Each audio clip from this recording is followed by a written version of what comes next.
India को wicket की ज़रूरत पड़ी है। शामी वो बॉलर था जिससे इंडिया को वो विकेट दिलाई है। तो ये जो उसको अवार्ड मिला है ना उनके प्रेसिडेंट की तरफ से, बिल्कुल वो डिज़र्व करता है। और इंडिया की टीम में एक प्लेयर वही है जो ये अवार्ड डिज़र्व करता है। ये बेहतरीन किस्म का फैसला है नरेंद्र मोदी की तरफ से। जो वही बात होगी ना, हमारे इधर पाकिस्तान में बहुत चर्चे होते हैं, मौलवी साहब कहते होते हैं कि इंडिया के अंदर मुसलमानों को साथ जुल्म हो रहा है। अगर जुल्म हो रहा होता तो मोहम्मद शामी को इतनी इज्जत कैसे मिलती। और मैं समझता हूँ पाकिस्तान की टीम की परफॉर्मेंस ना होने की शायद वजह भी ये हो कि आप मेरिट पे लोगों को नहीं ला रहे, परफॉर्मेंस की बेसिस पे नहीं ला रहे। उस पर शायद आप प्रेफर नहीं कर रहे हो, रिलीजियस मतलब हिंदुओं को प्रेफर नहीं कर रहे हो, शायद एक रिलीजियस बायसनेस हो सकती है। इसी तरह से अगर परफॉर्मेंस करता रहेगा शामी तो इंशाल्लाह एक दिन वो दुनिया का बेहतरीन बॉलर बनेगा, जो कि अभी वो तकरीबन वो दुनिया का बेहतरीन बॉलर ही है। बस रैंकिंग में ऊपर नीचे है, वो भी किसी दिन कभी ना कभी वो आ ही जाएगा। और अभी आपको पता है कि विराट कोहली ही वो शख्स थे जो कि जिन्होंने मोहम्मद शामी को सिलेक्ट किया था टीम में, वो उनकी वजह से हैं, ठीक है। और मोहम्मद शामी ने विराट कोहली को मायूस नहीं होने दिया, उन्होंने बहुत अच्छी तरह परफॉर्म किया और मेरे ख्याल से वो ये अप्रिसिएशन विराट कोहली से डिजर्व कर। जी तो सर देखें, इंडिया की बॉलिंग को नंबर 1 बॉलिंग लाइन बनाने का सबसे ज़्यादा हाथ बुमराह, शामी और सिराज का है। इन तीनों ने इंडिया की बॉलिंग लाइन को दुनिया की नंबर 1 बॉलिंग लाइन बना दिया है। तो जिस तरह की इंडिया के प्लेयर्स हैं, फ्रेंडली प्लेयर्स हैं, यंग प्लेयर्स हैं, मुझे नहीं लगता कि कोई किसी किस्म का भी दबाव था शामी पे। अगर उसने सजदा करना होता तो वो करता। उसने इसकी तस्दीक की है कि वो थका हुआ था, वो बैठा है, वो सजदा करने के लिए गया ही नहीं। अस्सलाम वालेकुम। वालेकुम अस्सलाम। सर बात की जाए इंडिया के मोहम्मद शामी जिन्होंने वर्ल्ड कप के अंदर तहलका मचाया था, बड़ा ही ज़बरदस्त परफॉर्मेंस दी थी। आज उनको उन्हीं परफॉर्मेंस की वजह से वर्ल्ड कप के अंदर उनके जो प्रेसिडेंट हैं उन्होंने अर्जुना अवार्ड से नवाजा है उनको। बहुत बड़ी अचीवमेंट है उनके लिए। क्या कहेंगे शामी के बारे में, और जो उन्होंने ये अचीवमेंट की है, जो परफॉर्मेंस दी है, इस बारे में आप क्या कहेंगे? बाकी आपको खुशी हुई शामी को देख के इस टाइप की जो उनको अवार्ड मिला है? एक्जैक्टली, सबसे पहले तो मैं मोहम्मद शामी को कंग्रेचुलेशंस कहूँगा उनको इतने बड़े एजाज़ से। यानी इंडिया का दूसरा सबसे बड़ा अवार्ड जो शामी को मिला है, तो शामी इसके हकदार थे इसलिए उनको मिला। देखें उसकी परफॉर्मेंस इंडिया के वर्ल्ड कप के अंदर उन्होंने 3 विकेट्स लेकर 3 मैचेस में 15 विकेट्स लेना किसी भी प्लेयर का ख्वाब होता है कि वो ऐसा कर ले। जो कि शामी ने 2023 के ओडीआई वर्ल्ड कप के अंदर कंप्लीट कर लिया, अपना ख्वाब पूरा कर लिया। इसको हम कहेंगे बहुत बड़े बड़े बॉलर्स का ख्वाब, ऐसा ख्वाब कभी पूरा नहीं हुआ जो मोहम्मद शामी ने पूरा किया है। 3 विकेट्स में 15 विकेट्स लेना, 3 मैचेस में 15 विकेट्स लेना। बात करते हैं इंडियन टीम की। इंडियन टीम में देखें मोहम्मद शामी है, सिराज है, ये दोनों मुस्लिम है जो कि परफॉर्म कर रहे हैं। इससे पहले इरफान पठान भी थे, उन्होंने भी काफ़ी अच्छा परफॉर्म किया इंडिया की तरफ से। लेकिन पाकिस्तानी टीम में अभी तक कोई हमें यानी कि नॉन मुस्लिम नज़र नहीं आया सिवाय दानिश कनेरिया के। तो क्या इसकी वजह क्या, मतलब ये क्या वजह बनी है? और शामी को देखें ना, उन्होंने अवार्ड भी मिल गया, वो भी इंडियन कम्युनिटी की तरफ से मिला है, इंडिया की तरफ से मिला है, तो एज ए मुस्लिम उनको मिला है। तो क्या कहेंगे इस बारे में? ये आपको ये फैक्टर का थोड़ा सा आपको फ़र्क नज़र नहीं आया कि कोई वाकई कोई इशू है? जी बिल्कुल वाज़िया फ़र्क है और ये दिख रहा है। जैसे मोहम्मद सिराज, मोहम्मद शामी हैं, इरफान पठान, यूसुफ पठान, काफ़ी एक्स क्रिकेटर हैं जो मुस्लिम थे, इंडिया में परफॉर्म कर चुके हैं। और ये सीधी सादी बायसनेस दिखती है पाकिस्तान की तरफ से। और मैं समझता हूँ पाकिस्तान की टीम की परफॉर्मेंस ना होने की शायद वजह भी ये हो कि आप मेरिट पे लोगों को नहीं ला रहे, परफॉर्मेंस की बेसिस पे नहीं ला रहे। उस पर शायद आप प्रेफर नहीं कर रहे हो, रिलीजियस मतलब हिंदुओं को प्रेफर नहीं कर रहे हो, शायद एक रिलीजियस बायसनेस हो सकती है। जैसे कि बात करते हैं शामी, आपको लास्ट टाइम याद होगा कि एक न्यूज़ सुनने में आई थी जब शामी ने 5 विकेट्स ली थी, तो वो यानी कि वहाँ ग्राउंड के अंदर खड़े हुए थे, बैठने की कोशिश की थी। कुछ वो थके हुए थे, कहते मैं इतनी फास्ट बॉलिंग करके वो थके हुए थे। तो लोगों ने कहा ये सजदा करने लगे थे कि इंडिया के डर से, इंडिया के लोगों के डर से शायद इन्होंने सजदा नहीं किया। तो वाकई ये बात जो पाकिस्तान की तरफ मौक़िफ़ गया अवाम का या सोशल मीडिया के ऊपर, ये जो मौक़िफ़ इख्तियार किया गया था, ये बिल्कुल जायज़ था उनका जो मौक़िफ़ शामी के हवाले से। देखें, इसकी उन्होंने दूसरे इंटरव्यू में तस्दीक भी किया कि वो सजदा करने के लिए नहीं बैठे थे, वो थके हुए थे जिसकी वजह से वो बैठे। और दूसरा मेरा एज अ मुस्लिम ये मानना है कि अगर एक मुसलमान कहीं पे सजदा करना चाहे ना, तो दुनिया की कोई ताकत उसे नहीं रोक सकती। और एक वर्ल्ड क्लास क्रिकेट जिसको पूरी दुनिया जानती है, उसको कौन प्रेशराइज कर सकता है कि आप सजदा ना करें? आप इमरान ताहिर की एग्जाम्पल ले लें, वो उसको जब सजदा करना होता है वो करता है सजदा, 5 विकेट हॉल लेने पे करता है, अच्छी परफॉर्मेंस पे भी वो सजदा करता है। इसी तरह से उस्मान ख्वाजा को ले लो। तो शामी आपको पता ही है जैसे परफॉर्म कर रहे थे, उन्होंने मैचेस के अंदर किया। शामी हो गया, सिराज हो गया, ये इंडिया के नंबर 1 यानी कि बॉलर बन के साबित आए हैं। उन्होंने साबित भी किया। अभी भी सिराज ने लास्ट टाइम आपको ने देखा होगा एज ए मुस्लिम उन्होंने बड़ा अच्छा परफॉर्म किया। तो क्या कहेंगे वाकई ही इंडिया में फिर आपकी जो बात है वो सच है कि इंडिया में मुसलमान बिल्कुल सेफ है, उनको कोई प्रॉब्लम नहीं? बिल्कुल, देखें इंडिया के अंदर मुसलमान सेफ हैं तो वो उधर प्रूफ भी हो रहे हैं, वो टैलेंट उनका सामने आ रहा है। इंडिया के अंदर किसी भी किस्म का टैलेंट, चाहे वो म्यूज़िकल टैलेंट हो, चाहे जैसा भी टैलेंट हो, वो सामने लाया जाता है। पाकिस्तान में टैलेंट को सामने नहीं लाया जाता।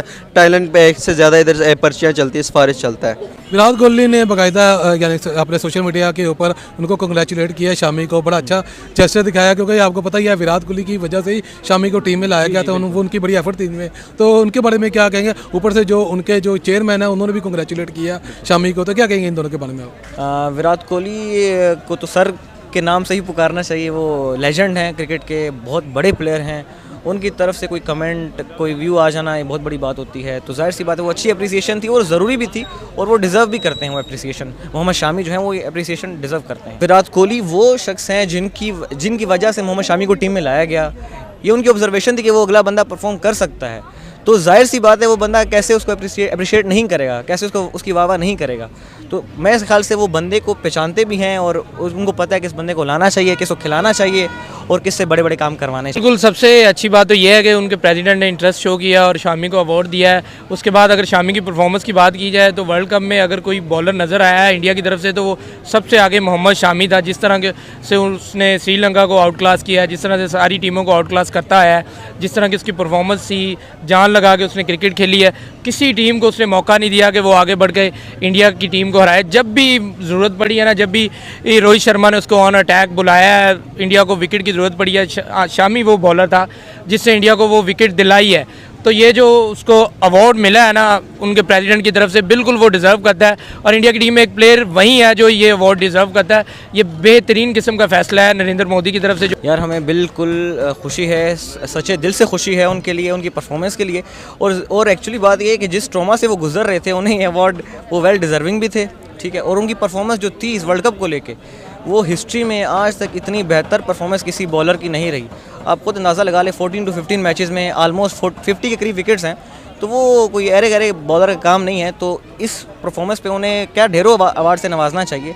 तो इस अवार्ड पे हम बहुत खुश हैं और मिलना भी चाहिए था। और अर्जुना अवार्ड से नवाजना उनके लिए ज़रूरी इसलिए था इंडिया के लिए, मैं ये बात कर रहा हूँ टेलीविज़न, क्योंकि जो हेट फैल रहा था मुस्लिम और हिंदू कम्युनिटी का आपस में, वो एक सजदे के फैक्टर की वजह से वर्ल्ड कप में, तो उसकी वजह से इंडिया के लिए लाजिम था कि उसको ये अवार्ड दिया जाए ताकि वो हेट ख़त्म हो। वही बात होगी ना, हमारे इधर पाकिस्तान में बहुत चर्चे होते हैं, मौलवी साहब कहते होते हैं कि इंडिया के अंदर मुसलमानों को साथ जुल्म हो रहा है। अगर जुल्म हो रहा होता तो मोहम्मद शमी को इतनी इज़्ज़त कैसे मिलती? शाहरुख खान, सलमान खान, आमिर खान और भी बहुत ऐसे बड़े बड़े नाम हैं जो कि इंडिया के अंदर बहुत बड़े बड़े उनको इज़्ज़त मिलती है, उनके फ़ैन फॉलोइंग है इंडिया के अंदर भी, पूरी दुनिया के अंदर। तो उनके मुंह पे तमाचा मारा गया है ये कि जो कहते थे कि इंडिया के अंदर मुसलमान सेफ नहीं है, उनके साथ जुल्म हो रहा है। तो आउटस्टैंडिंग मैं कहूँगा इंडिया की गवर्नमेंट बहुत अच्छा काम कर रही है। एक प्लेयर को एक अवार्ड दिया और उसके बाद उसको मोटिवेट किया कि यार अगर आप मुल्क के लिए खेलते हो, मुल्क की खिदमत करते हो, तो हम आपके लिए बैठे हुए हैं, हम आपको मोटिवेट भी करेंगे, आपको इनाम भी देंगे, आपका नाम भी बढ़ाएंगे। इसी तरह से अगर परफॉर्मेंस करता रहेगा शामी तो इंशाल्लाह एक दिन वो दुनिया का बेहतरीन बॉलर बनेगा, जो कि अभी वो तकरीबन वो दुनिया का बेहतरीन बॉलर ही है, बस रैंकिंग में ऊपर नीचे है। वो भी किसी दिन कभी ना कभी वो आ ही जाएगा। और उसके बाद जिस तरह से वो मेहनत करता है, मुझे लगता है कि आने वाले दिनों में, आने वाले T20 वर्ल्ड कप में और सीरीज़ में यूँ लगेगा कि सिर्फ शामी है इंडिया की तरफ से। लेकिन शामी ने बाकायदा इसकी तरदीद भी कर दी थी, उन्होंने बता दिया था कि यार मेरा ये मकसद नहीं था, बाकायदा मैं यानी कि वो अगर मैंने सजदा करना था तो मुझे कोई दुनिया की कोई ताकत भी नहीं रोक सकती थी। एक टॉक शो के वो मैंने भी सुना था, तो क्या कहते हैं, वाकई ये बात सच है उनकी? अच्छा, वो टॉक शो मैंने भी देखा है, वो सजदा करते हुए रुकते भी मैंने देखा है, अवाम ने भी देखा है, ठीक है। तो जेस्चर पोस्टर सबको समझ आ जाते हैं। हाँ, अलबत्ता एक पेट्रियोट सब होते हैं, अपने मुल्क सबको मोहब्बत होती है। तो अब नेशनल टेलीविजन बहुत सोच समझ के बोलते, जैसे मैं यहाँ पे बहुत सोच समझ के बात कर रहा हूँ, तो जाहिर सी बात है वो कहीं ना कहीं उनके मुल्क के लिए एक लगाव होगा, तो उन्होंने ये बात की होगी। लेकिन वो डरे हुए थे, और डर क्यों होता है, कोई वजह तो होती है ना। उनको शायद अवाम का प्रेशर था या गवर्नमेंट का प्रेशर था कि वो माइंड ना कर जाएँ। बेशक वो किसी और का प्रेशर था या वो झूठा था, सच्चा था, पर वो था ज़रूर। जो है तो शामी ने बड़ा अच्छा परफॉर्म किया है पूरी सीरीज़ के अंदर, पूरे वर्ल्ड कप के अंदर। कैसा लग रहा है अगर शामी इस दफ़ा अफगानिस्तान के साथ खेलते, जो कि उनको रेस्ट दिया गया, अगर वो होते तो आप उनको कैसा परफॉर्म करते? अफगानिस्तान के खिलाफ देख रहे हैं शामी को। शामी जैसे बॉलर को ना बड़े मैचों में खिलाया जाता है, ये बच्चों की टीम गई हुई है, ये छोटा सा मजाक होना है जो सीरीज़ के नाम पे हो रहा है। बिल्कुल, अफगानिस्तान के साथ जो सीरीज़ है उसमें छोटा सा एक मजाक है, आउट क्लास कर देना इंडिया में। इसी वजह से उन्होंने शामी को रेस्ट दिया, क्योंकि आगे इवेंट्स आ रहे हैं, वर्ल्ड कप आ रहा है, सारा कुछ होना है। तो उन्होंने कहा कि एक मेंटली प्लेयर प्रिपेयर हो जाए। छोटी मोटी सीरीज़ के लिए इतने बड़े प्लेयर्स को, जिसको इतना बड़ा अवार्ड मिला हो, उसको तंग करना इंडिया ने गवारा नहीं समझा। इसके अलावा प्रोविंशियल लेवल पे बायसनेस है। आप बलोचिस्तान से नहीं लेते हो, आप KPK से नहीं लेते हो, आप सारे प्लेयर्स लेते ही पंजाब से हो। आप मतलब आपकी जितनी भी एकेडमीज़ हैं क्रिकेट बड़ी बड़ी एकेडमी सारी मतलब पंजाब में हैं, आपने खुद बनाई। खैर अभी ये अहमद शहजाद जो हमारे बड़े अच्छे क्रिकेटर रह चुके हैं, एक्स क्रिकेटर, अब शायद वो दोबारा क्रिकेटर आ रहे हैं फॉर्म करने, तो उन्होंने एकेडमी एक बनाई है, कोयटा में बनाने वाले हैं शायद, तो उसके लिए भी हम खुश हैं कि वो एकेडमी बन रही है कोयटा में, ताकि वहाँ के लोगों को भी मौका दिया जाए, अपॉर्चुनिटी दी जाए।